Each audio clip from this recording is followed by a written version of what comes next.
Thinking Aloud. Conversations on the leading edge of knowledge and discovery with psychologist Jeffrey Mishlove.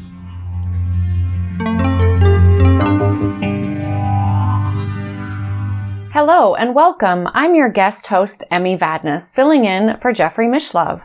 Our topic today is contact with the deceased research. My guest is Evelyn Elsaesser, who is an independent researcher and expert on death-related experiences, notably spontaneous and direct after-death communications, near-death experiences, and end-of-life experiences.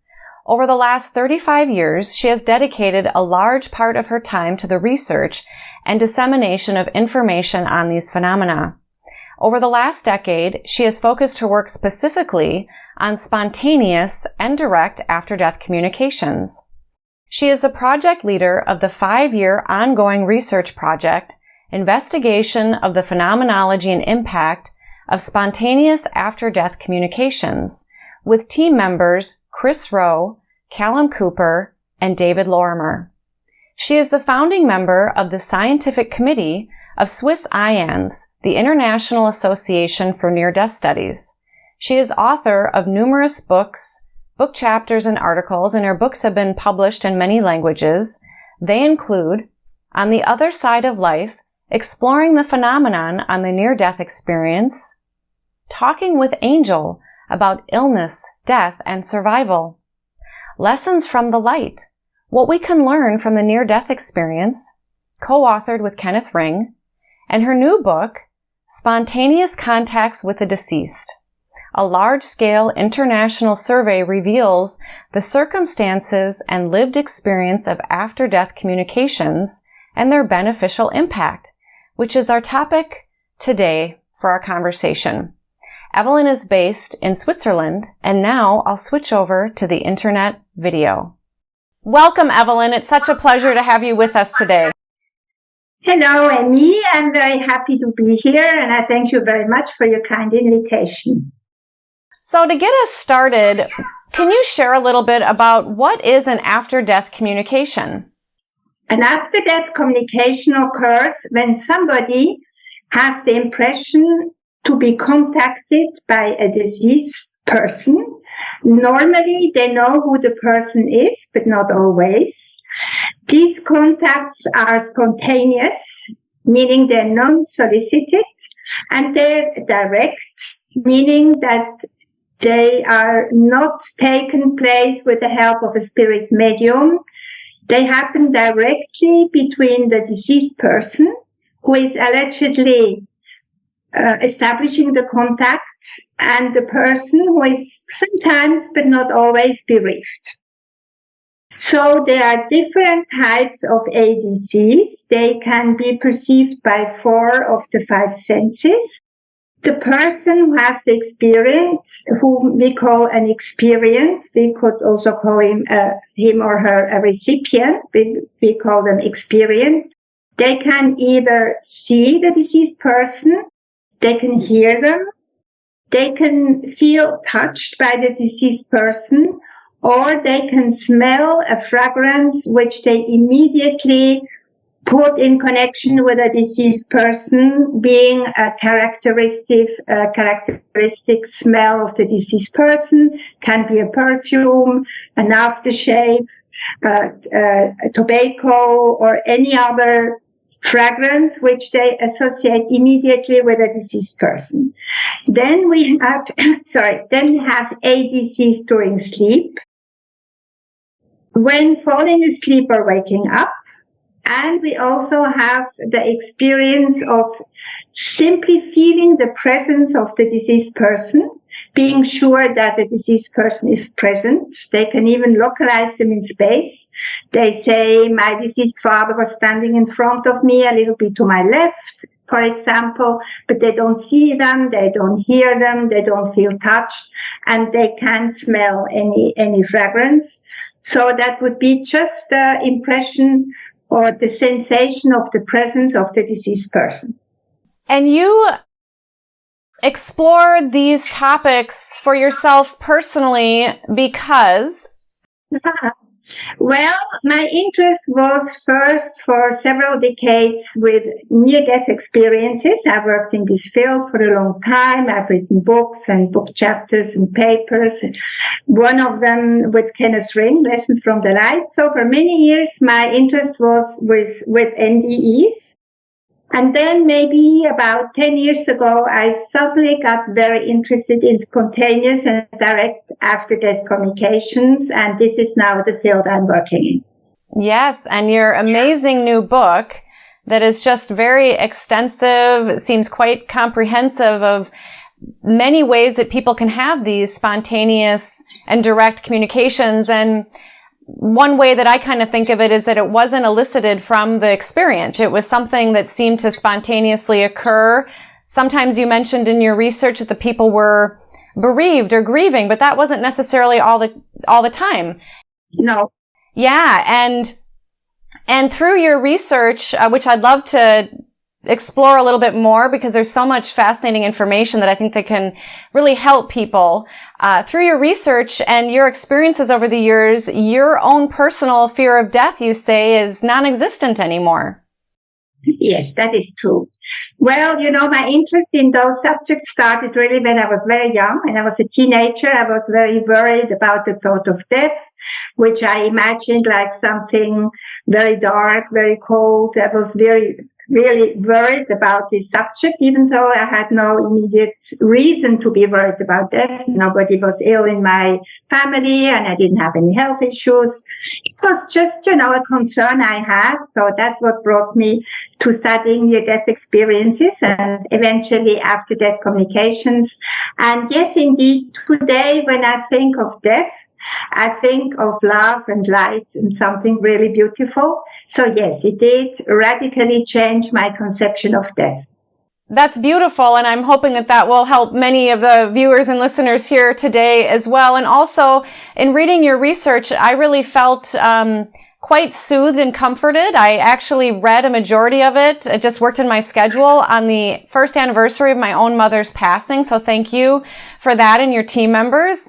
And it seems that the research, the impression I got was that it wasn't for most people a scary experience to receive these contacts. No, it is not at all scary. In our research, which took place with over 1,000 persons, to be precise, 1,004 persons completed our questionnaire in the 3 languages of the project, being English, French, and Spanish. And of those people, only 12% said that they were scared. But when we took a closer look at their experience, our research is with open and closed questions, so it's a mixed methods analysis. So we studied the open questions when they could explain with their own words in a dialogue box what happened to them and what is their impression and their feeling about their experience. So when we asked those 12% who said they were frightened by the experience, we found out that it is more an effect of surprise, of living something that seems impossible. And it is indeed unusual in our Western society, this idea that the deceased, they're still alive somewhere and they're still able of contacting the living. That is not the dominant impression of reality we have in our Western societies.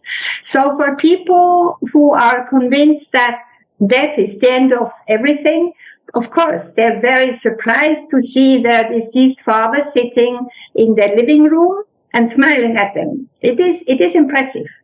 So the surprise effect is certainly one of the reasons that gave them the impression that they were living something impossible. And then also immediately some of them, they question their own sanity. They say, well, is something wrong with me? Am I having hallucinations? So this is also a worry that comes quite quickly. To a small part of the people have those experiences. For our sample, it was 12%. Yeah, it strikes me. I recall one of the stories in your book about, I believe it was a woman. Was it a nurse who was, I believe she was having a cesarean, and I think it was maybe her father who came to her, but she had enough mind because it was a challenging delivery to not share or she felt she needed to not share her experience because they might then turn it into a psychiatric situation and make a already difficult situation worse. So she kept it to herself. But your research shows that these experiences can actually be quite common. Yes, I remember this case very well. It's a beautiful case. She had a very difficult delivery, and there were some worries about her son, about his health, because it was an early birth. So she was in a great state of stress for herself because she was in a lot of pain, but also for the baby. And then she had this ADC with her deceased father. It was very short. These experiences are always very short, a couple of seconds, the most a couple of minutes. So once she had this perception with her deceased father, she was absolutely calm and reassured because he had told her that the baby would be fine, and so would she. And all the worry, all the stress was instantly over. And even when nurses or doctors told her, yes, we have still this and that challenge with her baby, she patted their hands and said, don't worry, my baby's going to be okay. So that shows the effect, the very powerful effect of these experiences on the persons who have them. It's an immediate relief of fear, of stress, and they know that what they were told during the contact is going to be true. Right. Yeah. And her baby, even though the baby was in the neonatal ICU for several days, she felt very confident. And her baby, I believe, did go home. I think it was about 4 or 5 days later. And that was what's so striking about your research, is that many, like you say, many of these messages can be very brief. Sometimes people have conversations, but sometimes it's a very simple message. But it has a very profound, deep, lasting impact on the individual. Yes. According to the type of ADC, would it be visual or auditory, auditive, tactile, between 60 and 87% perceived a personal message. Because what they say, the very fact of having an ADC is already a message. The message that my deceased family member or friend is still alive and still able to contact me. So this is the message that is inherent in the very fact of having an ADC. But in addition to that, 60 to 87% perceived a personalized message. Although those messages are obviously individual because they're addressed to a specific person, they're quite homogeneous. And the main message of the disease is, I am alive and I am well. I'm at your side. I'm watching over you. You're not alone in this difficult period of bereavement. I am still here. I'm still with you. I know what's going on in your life and you're not alone. This is really the main message.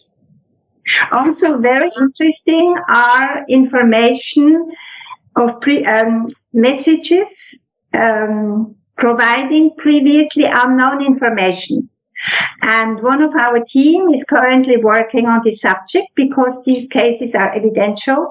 When somebody perceives an information during the contact, which they didn't know beforehand. And we have a good number of those cases which we are currently analyzing. Yeah. And you want to get the message out that these experiences are common, normal, and healthy. I like that word, healthy. Yes, no, absolutely. Yes, we do insist on this point, which is important. It's nothing anomalous. Even though those experiences are called anomalous experiences, I don't like this impression because this is a normal, very current, and as you said, and as we say, healthy experience. So yes, they are very frequent. There are several estimates according to the research studies. We stick to a conservative figure of between 50 and 60% of people have one or several ADCs during their life, which is huge. Yes, I've experienced them. Have you had one yourself, Evelyn? I did. Are you comfortable? Do you want to share, or would you rather keep it private? I'll keep it private. You know, it's interesting because what we found out among many other things with our study. There are people who like to share it, and others who say, it was so personal, it was so deeply moving and so important for me that I prefer to keep it private. So I belong to the second category. I prefer to keep it private. I understand. I had an after-death communication, which I'm now understanding what it was. About 10 years ago, one of my good friends passed of cancer at a young age in her 40s. And she came to me in a dream, and I've now learned that phrase, more real than real.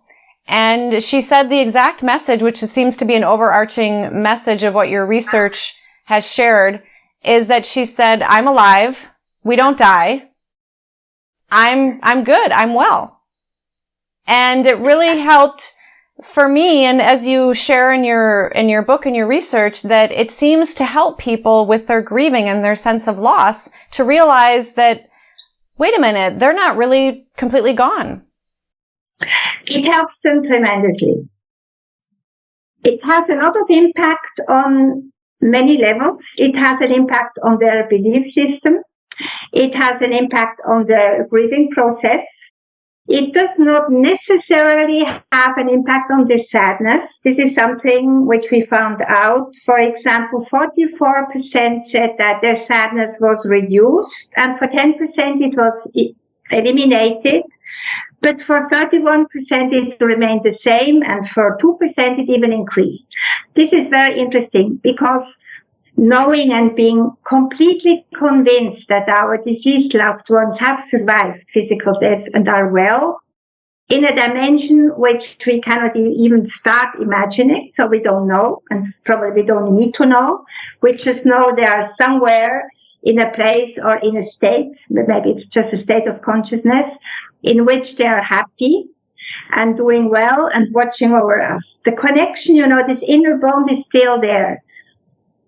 The love and the affection and the tenderness have survived death. And this is an important message. So this inner bond, this relationship is still there, although, of course, very different. We don't have a contact with them on a daily basis, not at all. ADCs are rare and very privileged moments. They are, in fact, I would say, moments of grace. We don't have many of them. But if you're lucky enough to have some of them, and 80% of our participants had multiple ADCs, so it's quite common to have several ADCs with the same or different deceased persons.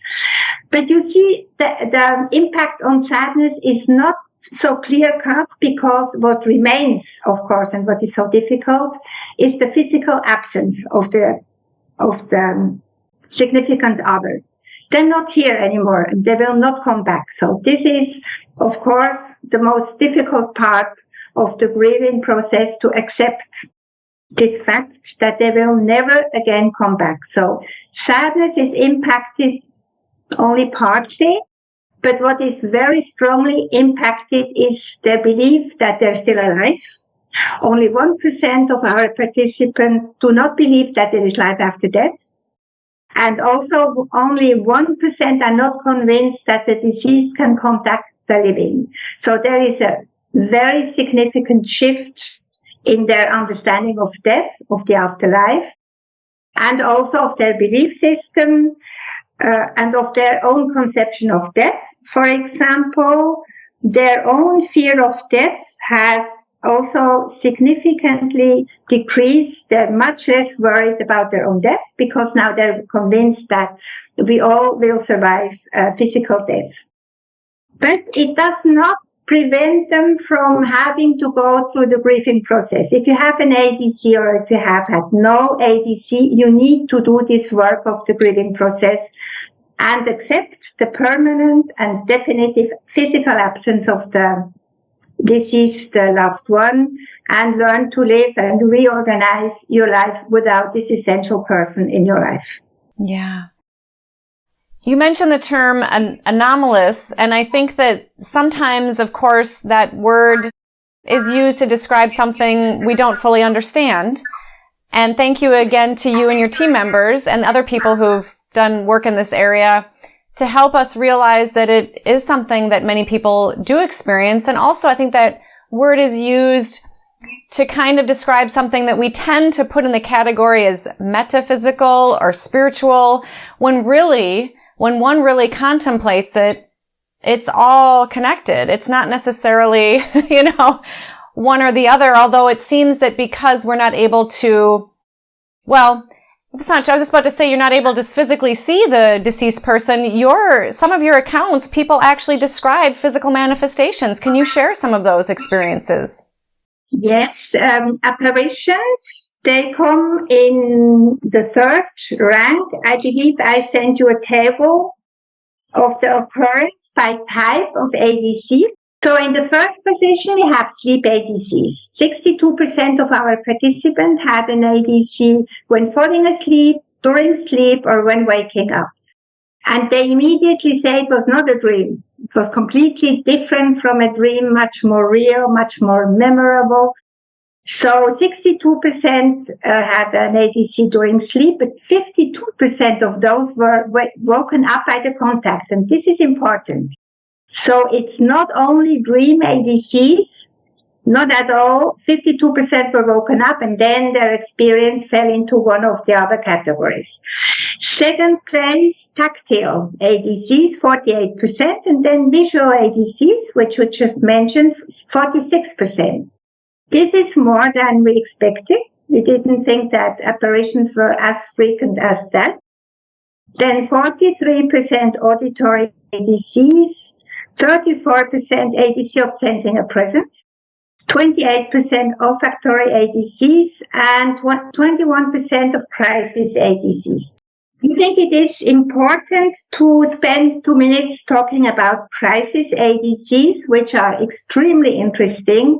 During a crisis ADC or an ADC at the moment of death, the person who has the experience is informed of the significant others themselves that they just died. For example, let's take an example. They're woken up during the night. They see their mother standing in front of them, smiling, telling the person, I'm leaving now. I love you. Don't worry. Everything is going to be fine. 5 minutes later, the phone rings and the hospital, if she was ill, or if she had an accident, for example, informs the person that the mother had just passed away.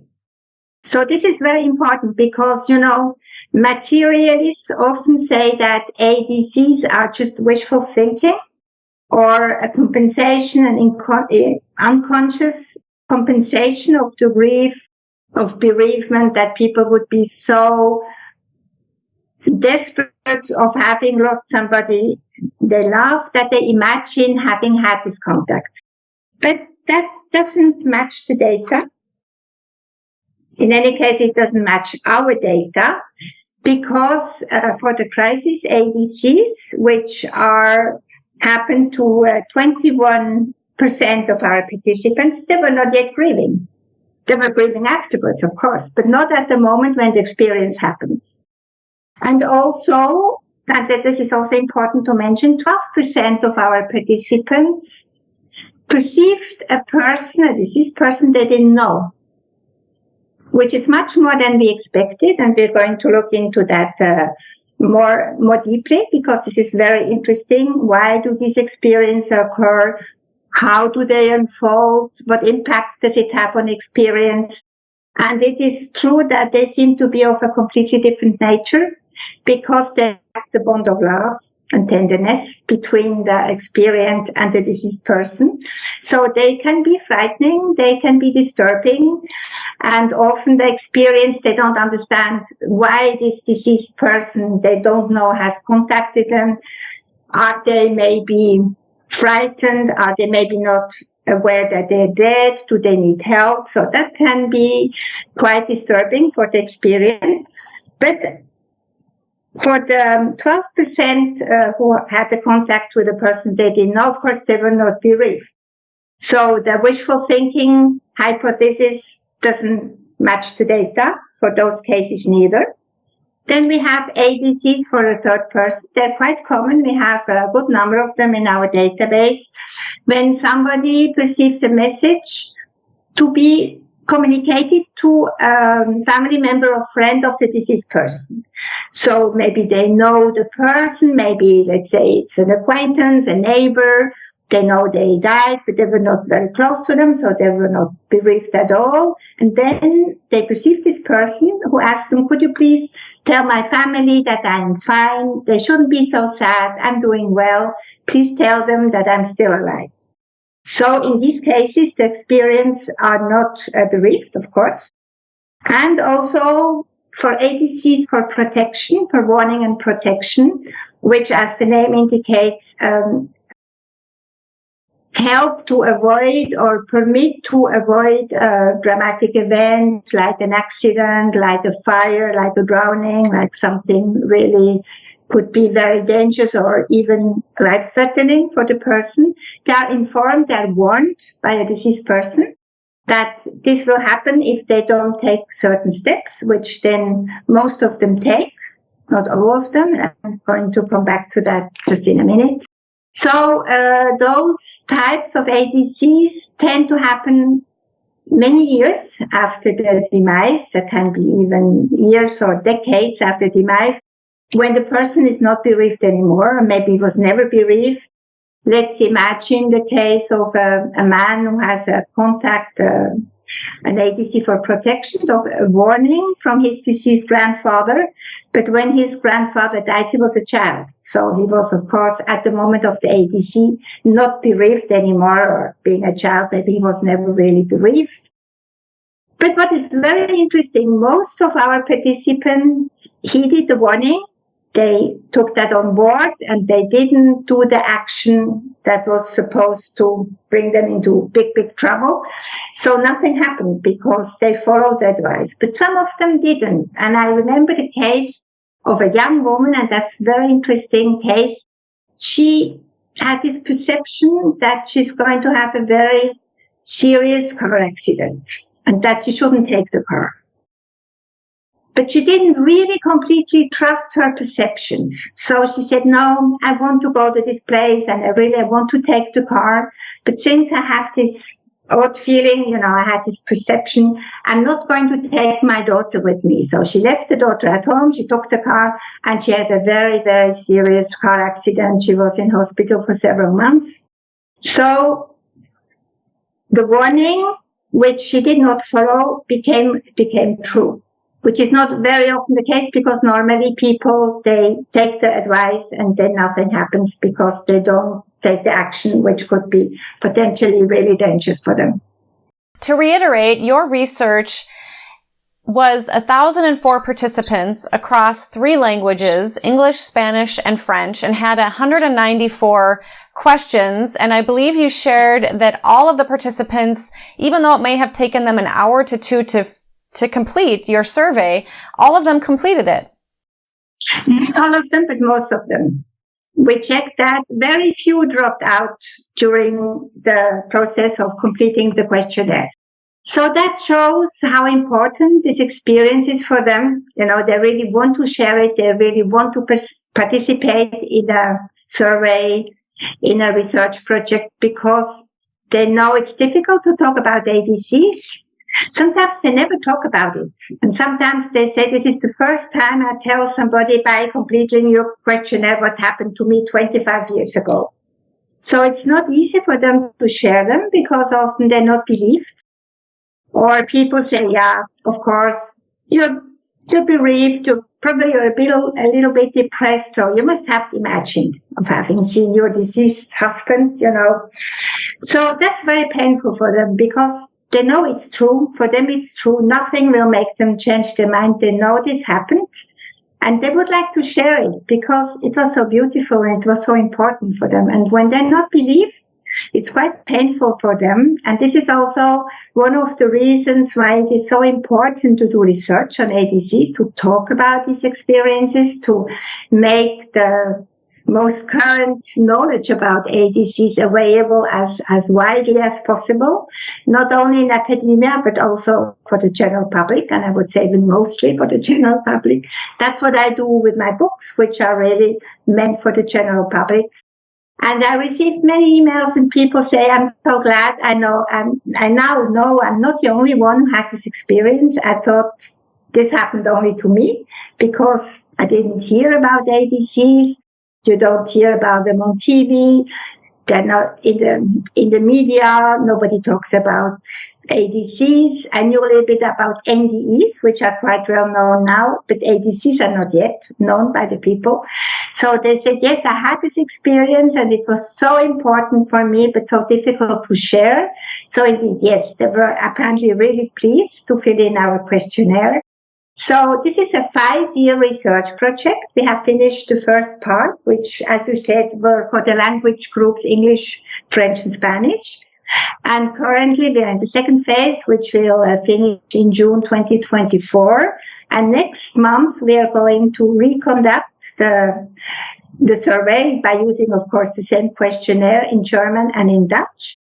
And then we will also do it in other countries and on different continents. We would like to do it in China and in India, maybe in Africa, and certainly also in a Muslim European country, because we would like to analyze if there are cultural differences between different, continents, different countries. For the time being, for the first 3 language groups, English, French, and Spanish, there doesn't seem to be really cultural differences, but there are not so many cultural differences in these countries. But we will see in the second phase of our project if we will get some findings in this respect.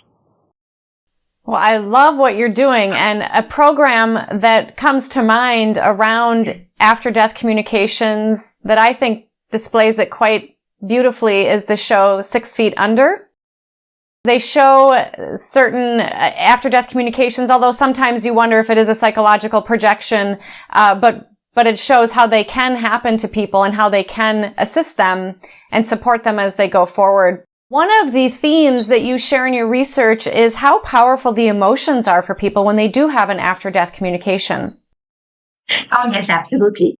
An after-death communication is much more than the simple perception of the deceased person. What is really important in these experiences are the emotions perceived, felt by the experience, but maybe also perceived from the deceased person. And the information. The information from the deceased, I am alive, I am well. Then the personalized messages, tailored to the life situation of the experienced. The previously unknown information, evidential, very important. So yes, the emotions are probably really the essence of these experiences. And it changes their life, There is really a before and an after. They have a different conception of death. They have a different conception also of their own forthcoming death. We will all die one day, and we are all more or less frightened, and that goes away completely. So that can also change a lot in their life, because when you have a different perception of death and you're convinced that there is an afterlife, that changes a lot in your daily life as well. So yes, they're profoundly transformative. They're very, very beautiful. They're very important to them. They help them a lot in their bereavement process. But as I said before, it doesn't take away completely the sadness of having lost a beloved person, of course. Would you like to share the mood of the perceived deceased when the person had their after-death communication? I think that's fascinating. The elements which I put in red and pink, they're all of positive mood. And they sum up to 81%. 81% of the perceived mood of the deceased were positive, serenity, bliss, eagerness to comfort, and compassion. Then we have more negative emotions perceived by the experience. 6% of the deceased seem to be sad. Now, By looking at the testimonies, we found out that they're not necessarily sad in their alleged new form of existence, but at least part of them seem to be sad for their family and friends. So I can read you two short testimonies to illustrate this point. For example, one of our participants wrote for this question, he was peaceful in himself and sad for his parents. He died suddenly in an accident. So yes, the perceived deceased was sad, but in this case, he was sad for his family, and not necessarily sad in his alleged new form of existence. Then another one, my mother's voice was familiar, but she seemed to be making a great effort to speak with deep pain, strength, and sadness. Eager to learn about my condition, she asked if I was okay. Then we have 3% of the deceased who were perceived as being agitated and 2% of being frightened. Now it is possible that some of these perceived deceased persons maybe didn't know they were dead. Maybe they were in a state of confusion. So we have some testimonies going in this direction. One said, on the evening of my partner's death, I was in touch with him, feeling his fear as he began to understand that he had died. Another one wrote he needed help and he didn't know where he was. But their fear and agitation may be only a transient state. We say that because of some testimonies we have in our collection. One of them said, in the first dream ADC, he was very frightened. He had not understood that he was dead, sudden death. And then during the second contact, he was very serene. Another one said, just after his demise, my love was agitated and then sad. I think at that time he didn't know he had died. Then everything I perceived was happy, full of love and compassion, with a strong determination to support me. Then we have a very small percentage, 1%, who were perceived as being threatening. So it was not easy to find good cases because there are so few of them in our data collection. But we need to look at that more closely. But at first sight, it seems to be the case that most of the deceased person perceived as threatening were unknown to the experient. So again, the bond of love, the bond of tenderness is not there. So it can be, of course, frightening to perceive somebody you don't know, and the person is dead. You don't know why they're contacting you. So what we found out, with this question about the mood of the perceived deceased is that there seems to be a dynamic evolution of their mood. They were sad or maybe agitated or maybe frightened at a certain state, and then later, during a second or a third ADC, then they were at peace. They were, feeling serene and just, eager to support their family member or friend. So it is possible that the mood of the deceased is not constant but evolving. And the figures I present in my table would therefore be only a snapshot of the state of mind of the person at a given moment. But maybe if there were another ADC later, maybe a couple of months later, then the impression would not be the same anymore. So I think it's interesting to see that there is an interaction also between the deceased and the living person who has the experience. And that shows also an important point. Apparently, our deceased loved ones, they know how we feel. And if we are so crushed by their death and so unhappy, it seems to affect them. It seems to sadden them. So it's, of course, very difficult to do, but I think it's important for the bereaved person to know that if they're really very, very, very unhappy for a very long time, it's not good for them, but it's probably not good for their deceased significant other neither. So it's easy to say, don't grieve anymore. It's impossible to say it's sad to lose somebody we love, of course. But I think it's important to know for the people that what they feel, what they go through can also affect their significant other who has died. a majority of the people who completed your survey described the loved one or deceased who came to them, it wasn't always a loved one, as over 80% positive experience. And you're saying that of the remaining, many of them maybe were experiencing sad feelings because they were really feeling sad about the loved one. And I also noticed that you mentioned in your research that sometimes it seems that when a person was contacted by a deceased they didn't know, it could be that that deceased was either wanting to give a message to somebody else, or I know in some of the instances it's unknown why they're being contacted, but maybe there's more exploration to be done there as to why sometimes people are being contacted by somebody they don't know, although it seems that most often they do know the individual. Yes, of course, absolutely. And they identify them immediately, even during an ADC of sensing the presence of the deceased person. When they don't see them, they immediately know who is the deceased person. So there is an instant knowledge of who is this person, who is the agent behind the contact. Well, what you address here is an ADC for the third person. So if they perceive a deceased person who asks them to please bring a message to their family member, to their friend, telling them that he's fine and they shouldn't be so sad. Even if they don't know the deceased person, that is not frightening for them because they got this message. They know what this is all about. They know that there's a purpose in the contact they had.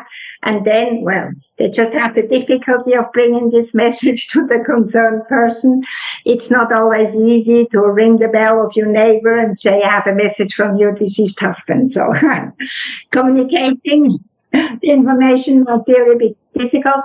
But that is not frightening for them because they know why they had this contact and they know what is the purpose. It can be frightening when they don't know why the deceased unknown person contacts them. It gives them an impression of maybe he's in trouble, maybe he has a problem, maybe he expects me to help him, but how can I help him or her? This is when it can be a little bit frightening for the experience. And in your research, you even broke down the types of people who contact their loved ones. So you have parents that include in-laws, surrogate parents, possibly a spouse, even an ex-spouse, a partner, or a first love, and so forth. Can you share a little bit more about that? Yes, well, this is really unsurprising. This is what we expected. So it's really these contacts take place in a family context and in a partner context. So parents, in-laws, surrogate parents come in the first place, and you can see that the figures are almost the same for the three languages, very identical. Then we have partners, spouses, first love. I put first love because we have several cases when somebody had a contact with their first love. Maybe they in college, maybe they were 16, they were in love, it was their first love, and then they didn't see the person anymore for 40 years. And when this person dies, they can have a contact with him. We have several of those cases, which are really nice. So a first love is important. So even if they were not in contact anymore for decades, that can happen, and we have several of those cases. So the only difference for this category of spouses, partners, first love is for the Spanish, set, it's only 8%, whereas it is 19% for French and English. This is the difference. We don't really know why this is the case. Maybe if we have a closer look, we will understand. For the time being, these are the figures we have. Maybe one explanation is that the Spanish data set is the smallest one with only 148 participants. So it so happened that in this category, there were not many contacts that took place. Then we have grandmother, grandfather, friend, acquaintance, colleague. They only come in fourth position. So it's really an experience that is very family related and relationship related, more than something more external like friends or colleagues or acquaintance. That doesn't happen so often, although of course it can also happen. Son and daughters, fortunately not so many people have lost a son and a daughter, so this is that ranks quite low. There is nothing really amazing in this table, but it was interesting to see who are the persons they have perceived. You have an emotional bond graphic and data. Can you share what that is? Yes, again, I think this is not surprising. These experiences take place between people who were very close. This for the English data set, the one I sent you, it's 60%. The relationship was extremely close and loving, very close 13, quite close 11%. So this is more than 3/4 of the cases. The relationship was really very close and very loving. Then we have smaller percentages, quite distant, confrontational, extremely difficult, and deceased unknown. And for the Spanish data set, deceased unknown sums up to 12%, but this is for the English graph, it's only 4%. But what is interesting, that when the relationship was difficult, maybe there was unfinished business at the time of the death, maybe the death occurred suddenly, a heart attack, an accident, they couldn't make peace before the person died. So there are still relation difficulties which sometimes seems to be settled during and after death communication. And we have a good number of cases when the experience told us, I was upset with him. We had a fight before he died and we couldn't make peace before he died. But during this experience, I felt all the love and I felt that he had forgiven me, and that helped me enormously in my grieving process, because I know that now the relationship has been mended. That was very important for those person. Another person I remember, a woman who said shortly before my father was taken, he was in hospital, was taken for the surgery. We had an argument, and then they took him for the operation, and he died during the operation, during the surgery. So of course for her the guilt was just enormous, because she said, why didn't I say the things I said? Because it was not a major surgery. She thought that, it would be fine and they can settle their difficulties once he wakes up from the surgery, but he never woke up. So for these cases, not to stay with his grief, which prevented her from grieving, then she had a contact with him and she felt, all the love. She felt that this problem now had been solved. And this was very, very important. So when the relationships were difficult, confrontational, distant, these contacts can help mending a relationship beyond death. Yeah. Which is amazing. They very much have a deep, profound emotional impact on the majority of your experience who've taken your survey. What is so interesting is to see that this inner relational bond is still there. There's still a dynamic evolution of the relationship. It doesn't stop with death. There is still something going on, and it doesn't stop. Death is not final. The relationship goes on. This is a very powerful message of the after-death communication. Thank you for that message. For those listening now who have not had an after-death communication and who want one, what can you suggest to them? Spontaneous ADCs, as the name says, are spontaneous. So you cannot do anything to have spontaneous and direct after-death communication.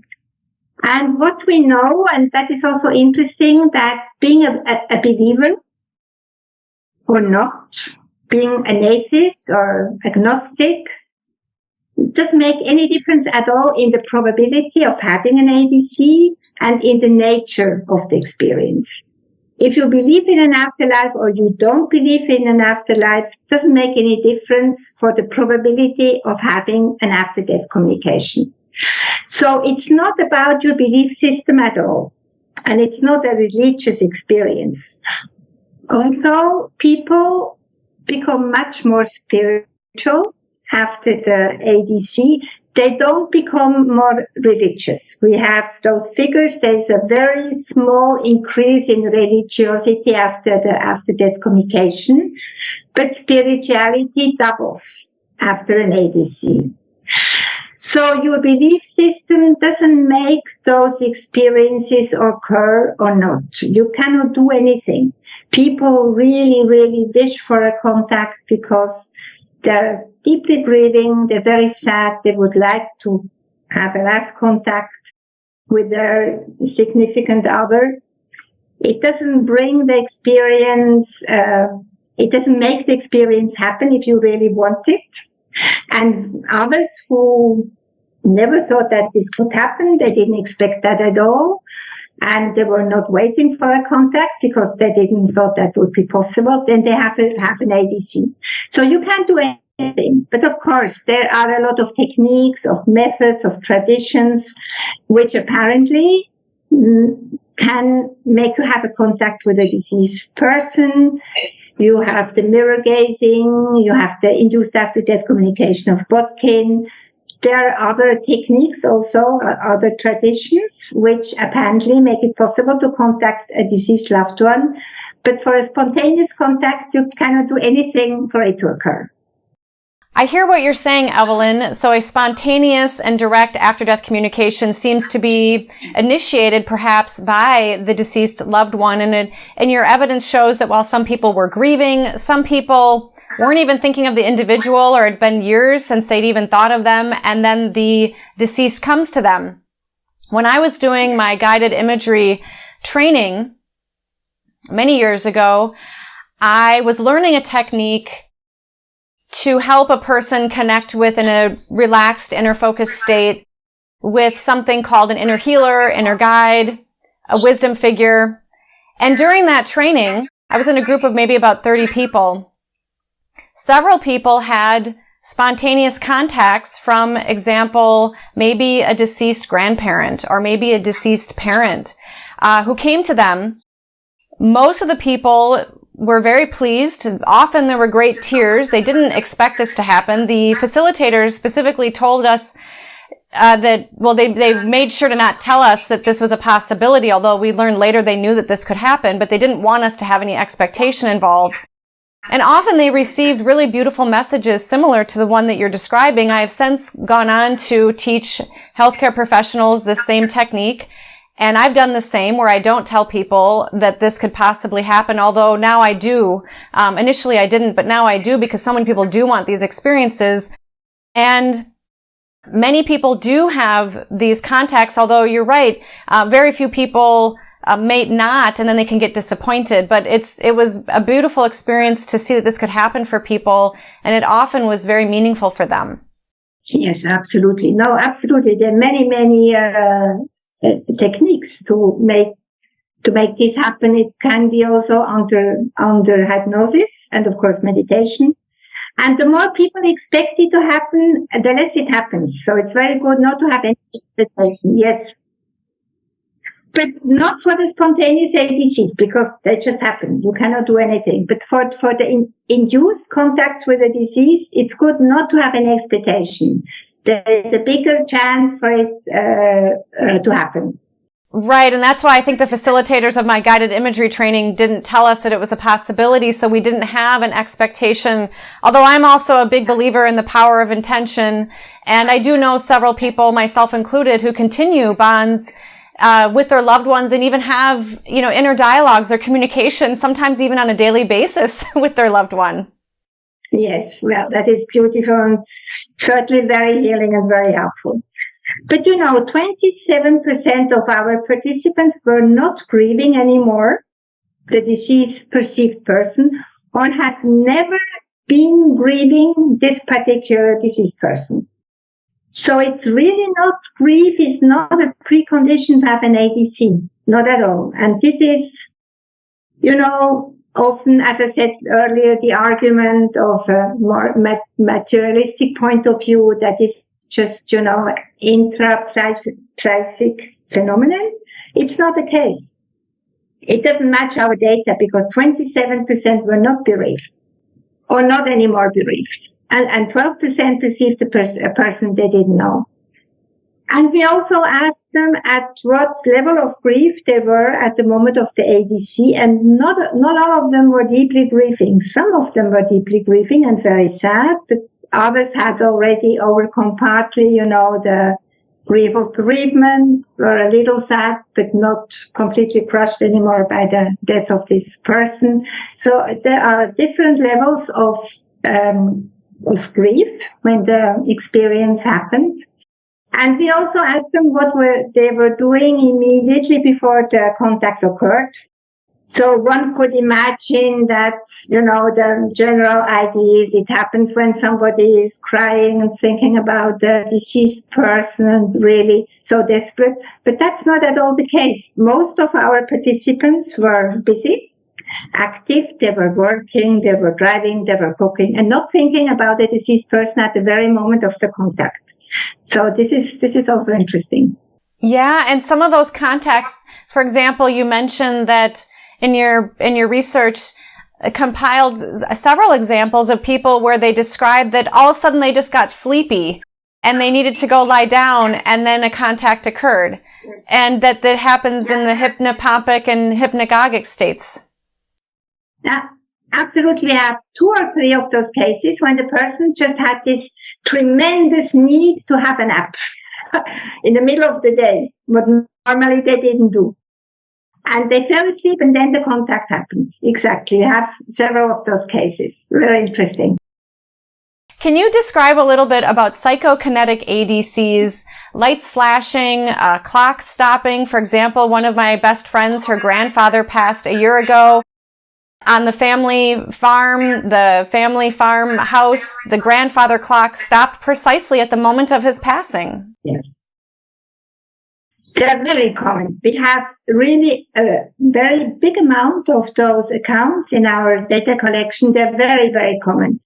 It can be a television or a music device starting by themselves. For example, I think of one case which was nice. Somebody was at home doing some work and all of a sudden her CD player started to play a piece of classical music which her father-in-law, recently deceased, really liked very, very much. So she was very amazed because there is this physical aspect of the CD being put into the CD player, and she didn't do it. So the CD somehow was put in the CD player and started to play. So these kind of cases are interesting because there is a physical aspect, like also a phone ringing and somebody's on the other side of the line, and the communication or even a conversation can take place, and there is this physical aspect of the phone ringing. So these cases are very interesting.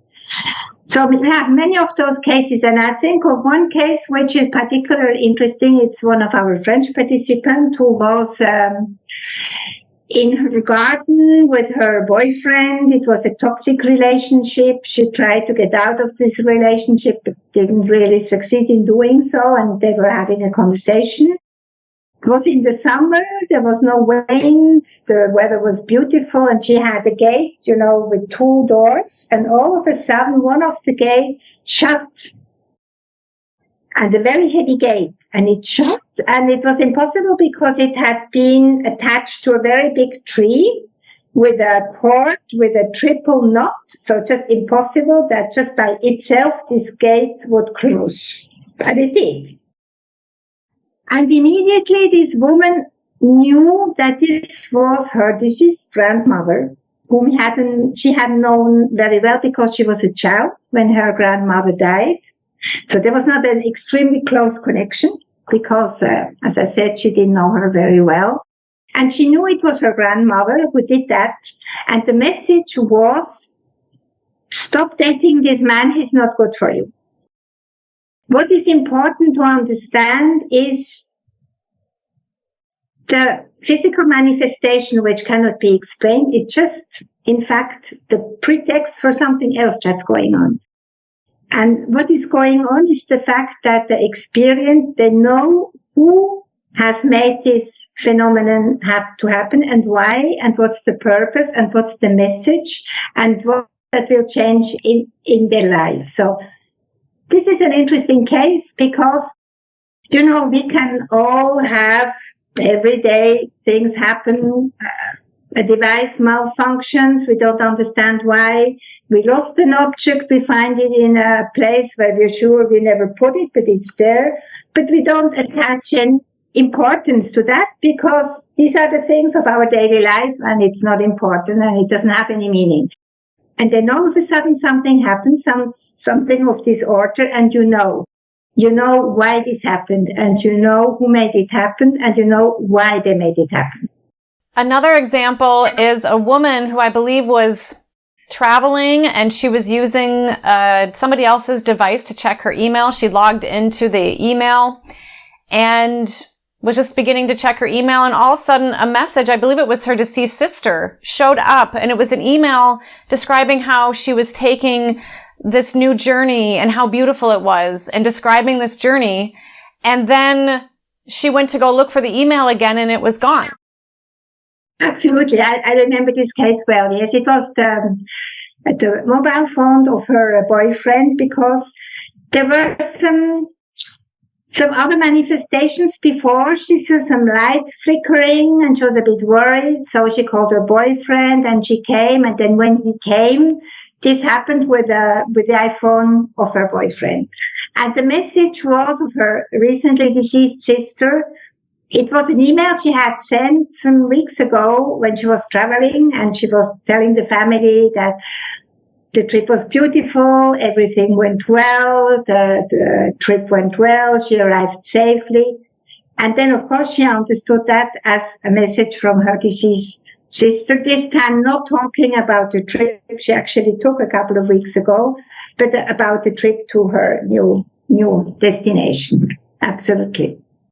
Evelyn, what has surprised you in your research, particularly with spontaneous and direct after-death communications? The most important message is that our deceased loved ones have survived physical death. This is really the main message, and that they're well, they're with us, they know what's going on in our lives. Some of them said, I know what's going on in the family, They're here with us. We cannot see them. We will never see them again, but they're here with us. And this is really the most important message. And that changes everything also for us, because if they have survived death, we will also survive death. So I think this is the main message. That it is extremely helpful for the bereavement process is a fact. We have the figures. We know it. It is helpful. It brings them emotional healing. It brings them also I think, in fact, it makes them help understand the true nature of death. If they were afraid of death before, they're much less afraid afterwards, because their whole conception of death and therefore of life has changed after this experience. So it is a profoundly transformative, very important experience. And we ask them what they think about their experience. And I'm going to give you the figure. 71% said that they treasure it, and 20% said they were very glad they had it. So it is an important experience for the people. They have difficulty sharing it. So this is also one of the reasons why we did this survey, because ADCs need to be more broadly known. It helps people talk about it and also integrate it in their conception of reality. Because you see, and this is in fact very interesting and very important to see what is going on in the field of consciousness research currently. So many people, very brilliant people, work on this subject. The problem is the nature of reality, especially in our Western societies. We have this impression that consciousness is in the brain, and when we die, consciousness is gone. ADCs tell us the contrary, as do near-death experiences, as do end-of-life experiences. They tell us, no, consciousness is primary. As long as we are in a physical body, of course, consciousness goes through the brain, but when we die, it is still there. And this is yet another piece of the puzzle. ADCs bring another piece of the puzzle to this new conception of reality, which is currently so brilliantly done by so many researchers in the field of consciousness research. Because ADCs, they're not a separate experience. They fit in other death-related experiences, like deathbed visions, like near-death experiences. They're all part, I think, of the same kind of phenomena. Also, terminal lucidity is also part of these experiences. We don't understand fully, of course, not yet, but we're working at it. And if we take all these experiences together and we look at parallels and similarities, it gives us a much better understanding of the nature of reality. And we're happy that with our research project, we can also make a contribution to the consciousness research. And why do you think some people have an after-death communication and others don't? Or do you think some people are having them and they just maybe don't recognize them? No, I don't think that. I'm sure that when you have an ADC, you know it. Because it's a very powerful, very impacting experience. It's impossible to have an ADC without being aware of it. I don't believe that. They know that happened. They know it was real for them. Also, they might not be real for the people around them to whom they talk about it. They're real for them. They're convinced. They're 100% convinced that it was real. So no, you cannot have an ADC without being aware of it. Why do 50 to 60% of people have ADCs and not the others? We don't know. That's a simple answer. We don't know. I am quite convinced, I cannot really prove it, but I'm quite convinced it has nothing to do with your belief system. Well, we have research showing that your belief system doesn't influence the probability of having an ADC. So it's not a question of your beliefs. It's not a question of you believe in an afterlife at all. It has nothing to do. Although, of course, people who didn't believe in an afterlife, once they had the experience, then they believe in it. So the fact of believing in an afterlife doesn't have an impact on the probability of having it. We know that because our figures show that only 1% of our participants do not believe in an afterlife once they had the experience. But it's not a precondition to have an ADC.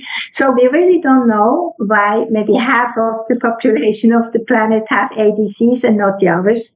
It's certainly not the fact that they have them without knowing it. No, I'm sure that's not the case.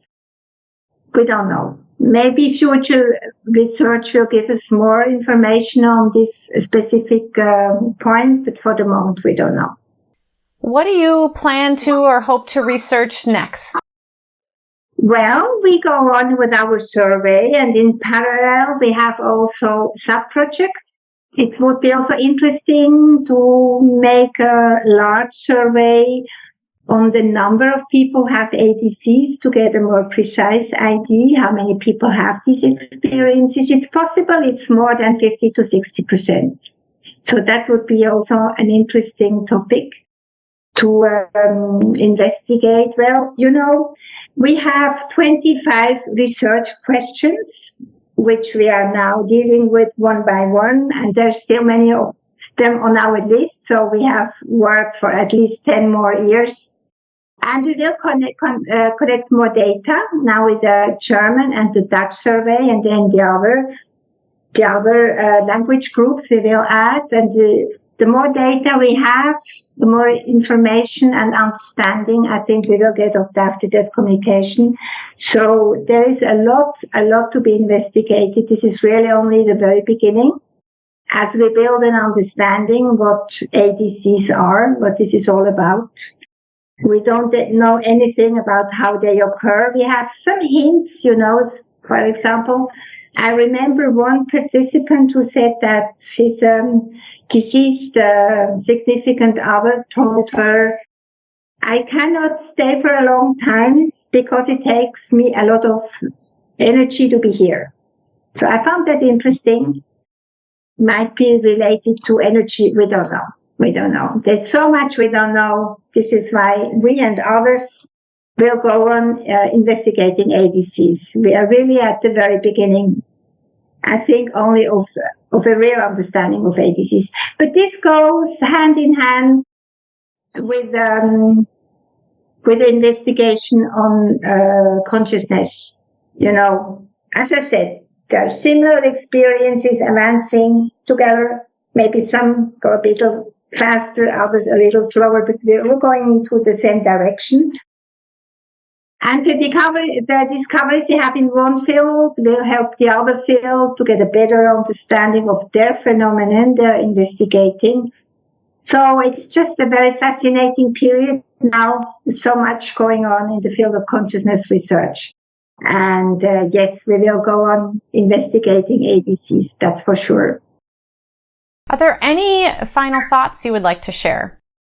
Well, I think it is easy to investigate ADCs, and it's easy to talk about them. As I told you, in my earlier years, I studied NDEs, I gave lectures, interviews, and I always sensed a little fear of the people about the subject. NDEs closely related to death, a bit frightening. People were not so open 20, 25 years ago. It was difficult to talk about these subjects. And on the contrary, I find it extremely easy to talk about ADCs. I see it with my books, which really, selling well, which is important. Is not that they sell well. What is important is the fact that it shows that people like this subject. They want to know more about ADCs. They buy one book and then the second book because they want to deepen their understanding. I think it's very easy to study and to talk about ADCs because they're not frightening. They're just so beautiful. They are so deeply comforting. They're so reassuring. They're so transformative. So beautiful to have this last contact with somebody you love and to know that the person is well, that you're not alone, that they're with you. So I think it's a very, very easy phenomenon to investigate, and it's really a pleasure to talk about it. And I see the interest of people. They're much more open. Well, I'm in Europe, I'm in Switzerland. I work a lot in France because my book's written in French. So France was very close to those experiences. Maybe 10, 15 years ago, it was very difficult to talk about spiritual experiences. Now it's much easier. People, they open themselves up to these experiences, and it's just a real joy to talk about ADCs. A very, very easy topic. Well, thank you so much for all that you have shared, and the fact that you speak 4 languages, English, French, Spanish, and Swiss German, really lends itself well to this international research. And thank you so much for sharing all that you've shared. We look forward to more coming from you, Evelyn, and your team members. Thank you so much for being with us. Thank you, and it was such a joy. Thank you very much. And for those of you listening or watching, thank you for being with us.